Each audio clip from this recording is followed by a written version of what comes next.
Olá pessoal, bem-vindos ao nosso canal. Eu sou o professor Luiz Sérgio e no vídeo de hoje eu trago a correção do PET volume 5. Quem diria, né? Já estamos no PET 5, outubro, já se encaminhando para o final do ano. Então, semana 1 do PET 5, língua portuguesa. Se inscreva no canal, quem ainda não é inscrito. Estamos precisando de uma interação maior do nono ano. Estou sentindo falta da galera do nono ano aqui no canal. Estou aguardando vocês. Então, seguindo com as atividades, o PET 5, nono ano, na primeira semana, traz aqui uma notícia. 84% dos brasileiros buscam ter uma rotina de autocuidado, mas apenas um terço consegue, revela a pesquisa. Ter uma alimentação saudável, praticar atividades físicas, ir ao médico e fazer exames regularmente. Esses são os principais sinônimos de autocuidado para a maioria dos brasileiros. Por outro lado, hábitos como cuidar do corpo, da higiene, evitar o tabagismo e o consumo excessivo de bebidas alcoólicas não são atividades associadas ao autocuidado pela maioria. As constatações fazem parte de uma pesquisa online nacional do IBOP, encomendada pela Bayer, para entender como a população brasileira cuida de si, o que significa autocuidado para esse público e quais os impactos da pandemia nessas rotinas. Entre os achados mais relevantes, o levantamento revelou que 84% dos entrevistados buscam ter uma rotina de autocuidado, mas apenas um terço deles consegue pôr em prática esses hábitos regularmente. O brasileiro atualmente entende que o cuidado com o próprio corpo e saúde traz como principais benefícios o estímulo do sistema imunológico, 31%, a diminuição da probabilidade de ficar doente, 25%, e a promoção do bem-estar, 21%. A pesquisa revelou ainda que os brasileiros veem a alimentação saudável como principal definição de autocuidado. 87% concordam que a saúde é resultado do que se come e 81% dos entrevistados gostariam de se alimentar melhor. Outro dado surpreendente está relacionado à dor. Segundo a pesquisa, 3 a cada 4 participantes declararam sentir algum tipo de dor frequentemente, com dores nas costas e dor de cabeça figurando no topo da lista, 38% e 31%, respectivamente. Entre as mulheres, a proporção é ainda maior, com a dor presente no cotidiano de 82% das respondentes.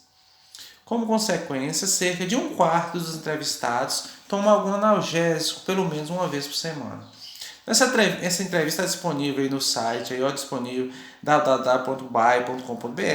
Você pode ir lá e ler essa notícia completa e deve fazer isso para ampliar seu horizonte e seu conhecimento prévio e aumentar o conhecimento, né? Porque para interpretar um texto é interessante você ler tudo, de onde ele veio, com que finalidade ele foi escrito. Vamos para as questões. A 01. Qual a finalidade do texto? Informar. Porque o texto é uma notícia e todos os textos desse gênero, desse campo, do campo jornalístico e midiático, notícia faz parte desse campo, assim como reportagem, etc.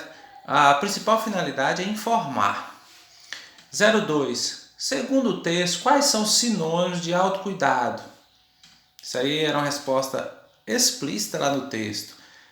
Ter uma alimentação saudável, praticar atividades físicas, ir ao médico e fazer exame regularmente. Esse é o sinônimo de autocuidado para as pessoas que responderam à pesquisa. A pesquisa trouxe essa informação. 03. Escolha 5 palavras-chave do texto.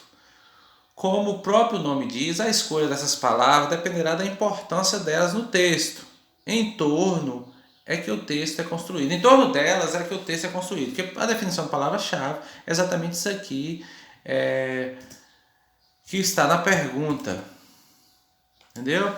Então, pandemia é uma das, porque a pesquisa foi relacionada a esse momento. Então, a palavra pandemia traz toda uma parte da ideia do texto. Brasileiros, Claro, o público foi específico com brasileiros. É outra palavra-chave. Alimentação, autocuidado, essa é a principal. O texto todo fala de autocuidado. E saúde. Essas 5 palavras-chave escolhi aqui para vocês como resposta. Pode ser que tenha mais.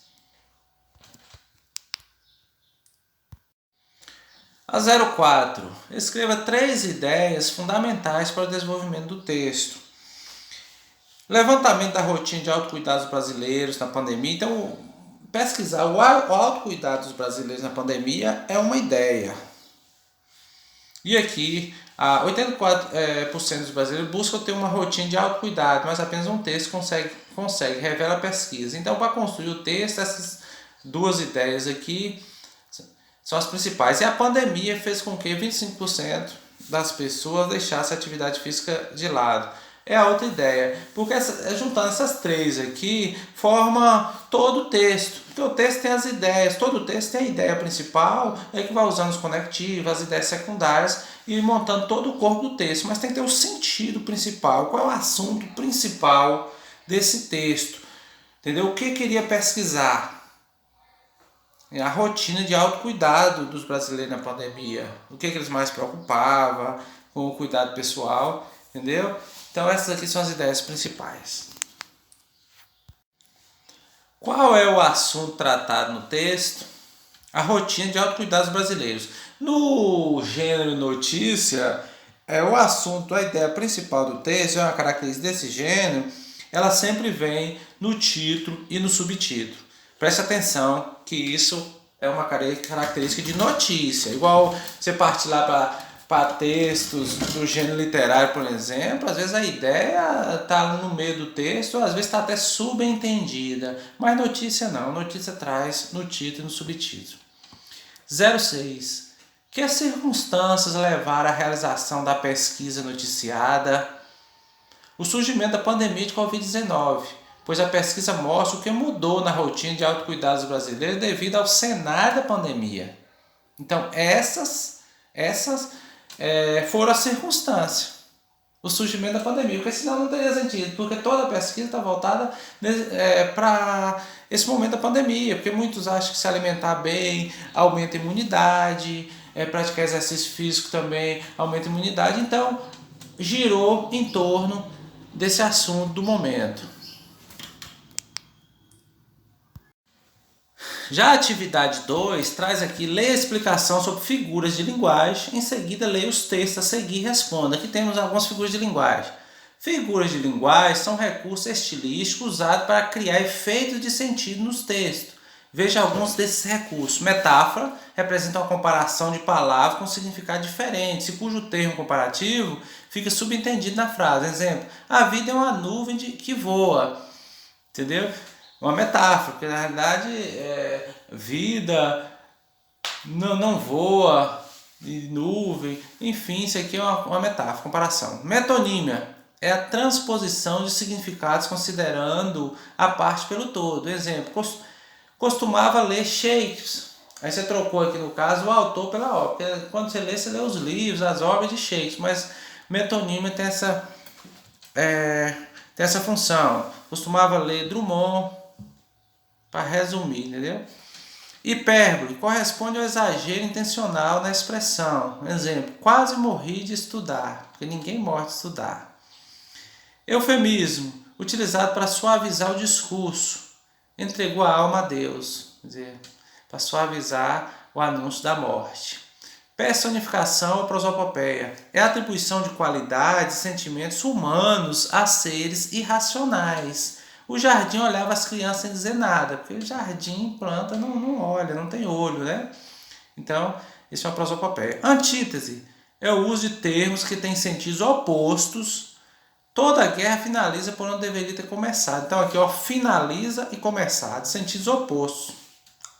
A paz. Pleonasmo é a repetição da palavra ou da ideia contida nela para intensificar o significado. Por exemplo, a mim me parece que isso está errado. Então repete, parece-me que está errado, seria a frase correta, mas repete de propósito, né? Que a questão 01 a 201, leia os textos e indique qual figura de linguagem foi usada em cada um deles. Aqui do site, ou revista Cascas, Limão Desabafo. Já passei muito aperto da minha vida. Figura de linguagem, personificação, prosopopeia, porque aqui deu vida a um ser inanimado, né? Limão não conversa, não pensa, então personificação ou prosopopeia. A questão B, aqui o texto, banho e tosa, aqui o seu cão, sai um gato. Figura de linguagem, metáfora, que eu comparou aqui o cão, no caso de ficar bonito, né? Sai um gato, o gato faz sentido de bonito aqui, mas isso é metáfora. A letra C, 5 novidades para deixar você de boca aberta, fechada, aberta, fechada, aberta, fechada, aberta. Então aqui nessa propaganda do chocolate, tem aqui uma figura de linguagem antítese, de palavra contrária, fechada, aberta, até para trazer o movimento da pessoa comendo chocolate ou comendo vários chocolates, sempre abrindo e fechando a boca no movimento de mastigar. A questão 02. Qual a importância das figuras de linguagem nos textos acima? As figuras de linguagem são fundamentais nos textos publicitários, pois criam efeitos surpreendentes e conseguem quebrar a significação própria e esperada de um campo de palavras. Sempre tem aquela surpresa quando lê, que é a intenção mesmo das propagandas. 03. Tente reparar nos textos que lê no cotidiano, para a escola ou para outras finalidades, se aparecem figuras de linguagem e quais efeitos de sentido elas geram. Dê pelo menos 2 exemplos. Essa resposta é pessoal, né? Cada um faz aí de acordo pesquisar e de acordo entender, né? Então, pessoal, chegamos ao final da primeira semana do PET Volume 5, 9º ano. Um abraço a todos e até o próximo vídeo. Galera do 9º ano, vamos compartilhar o vídeo, divulgar para os colegas, vamos fazer um engajamento aí, que isso é muito importante para mim.